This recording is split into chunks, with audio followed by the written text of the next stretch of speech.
There are serious injustices in the world that should make people frustrated and angry, and it's often misery and suffering that inspire people to change things for the better. But we shouldn't get so caught up in the struggle that we forget that the reason to resist injustice is so that people can be free and happy. If we spend every second focusing on the problem, on the negative, it can end up sucking all the positivity out of life. We don't live forever, and the world will never be perfect. So if we can't enjoy life while trying to make things better, what's the point? I think one of the best ways to be happy is to make it a point to be grateful for what we do have, whether it's a lot or a little. We need to appreciate the freedom and prosperity we still have while continuing to fight against what's still wrong so future generations don't have to. If those trying to fix the world come across as complainers and malcontents, who in their right mind would want to join them? Really, the message of true freedom and self-ownership is the one all-inclusive vision for humanity that allows for happy, peaceful coexistence, even among people with very different values and preferences, priorities, and lifestyles. However heated the debate may get, we have to remember that the goal is not just to be free ourselves, but to help the other person to be free too. We're all still learning, and knowing more than someone else doesn't necessarily make you better than them. We all started ignorant.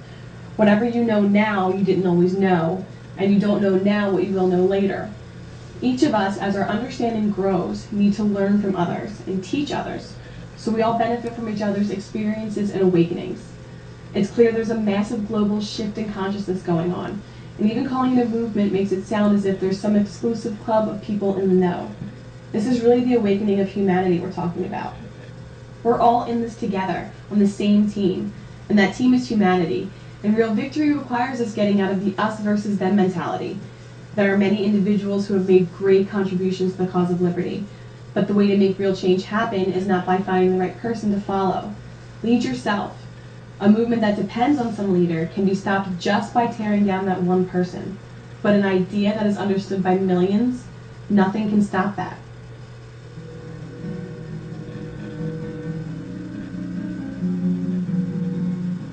Those who crave power want us to be miserable and constantly fighting amongst ourselves. If we're getting along and aren't scared of each other, why would we need politicians for anything? So the last thing tyrants want to see is the people they want to rule being happy, content, and getting along fine without them. Peaceful coexistence is the arch enemy of authority. I talk about a lot of really serious issues, and there are major injustices which need to be ended. But this battle, if you want to call it that, isn't the goal. It's just what has to happen so we can focus on the important things in life. Peace, prosperity, and happiness. We shouldn't be practicing being miserable and negative. We should be practicing being grateful and enjoying life while we work to improve things. Despite how those in power try to spin things, anarchism isn't based on intolerance or hatred. It's based on a love of humanity and the desire to see all people everywhere living happy lives. Bingo. The world isn't perfect, and we're not promising some utopia, but we can do a whole lot better than what we have now. Tolerance and non-aggression are the answer to oppression and domination. Once a critical mass of people understands that and acts accordingly, that's the end of government power. So let those playing political games be grouchy, angry, and divisive. Those of us actually advocating liberty and justice for all have every reason to be happy. Authoritarianism is crumbling, while voluntarism is growing by leaps and bounds. In politics, if I win, you lose. In anarchism, where we don't use the state to try to control each other, we both win. Universal freedom benefits me, benefits you, benefits all decent people everywhere. That's why more and more people are choosing peaceful coexistence over politics and choosing freedom and happiness over slavery and misery. What could be more hopeful and positive than that? We have every reason to be happy and have fun as we invite more and more people to step out of the cage of authoritarianism into true humanity. There are so many different organizations and events for those interested in activism, which can be a great way to network, to learn new things, and to just have fun with like-minded people. And if you still believe the usual stereotype about anarchists, you should see just how upbeat, caring, and happy a group of people with no respect for authority can be.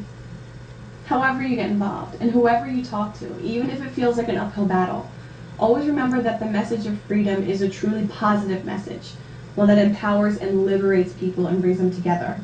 The ultimate goal here is the happiness of the human race, and there's no reason not to have fun and enjoy ourselves while we're freeing minds and fixing the world. Human beings are meant to be free and are meant to be happy.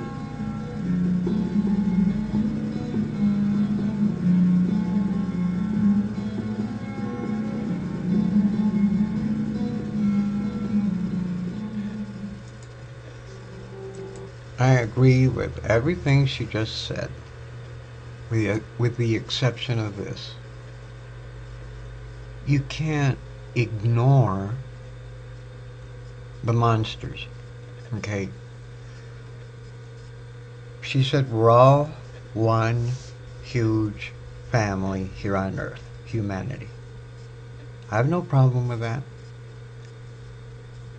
The problem I have is that no matter how hard you try to do exactly what she said, to live free, to live happy, to be grateful, to just enjoy life the way it was supposed to be enjoyed.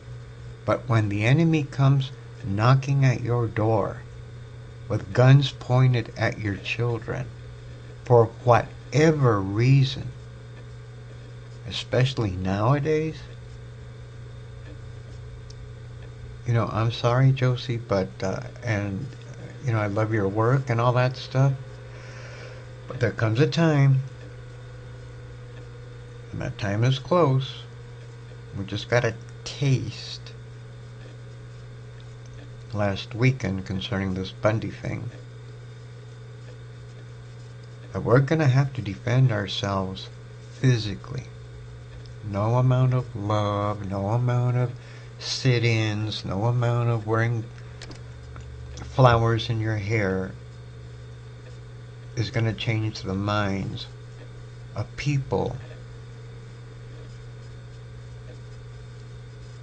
that finance bombs and coups. Do you know what a coup is? When like the CIA, for instance, sends in a team to a country like Venezuela, let's say, because Venezuela has something we want. We already tried to bribe their leaders, didn't work. We tried to stir up crap, didn't work. So we send in the professionals,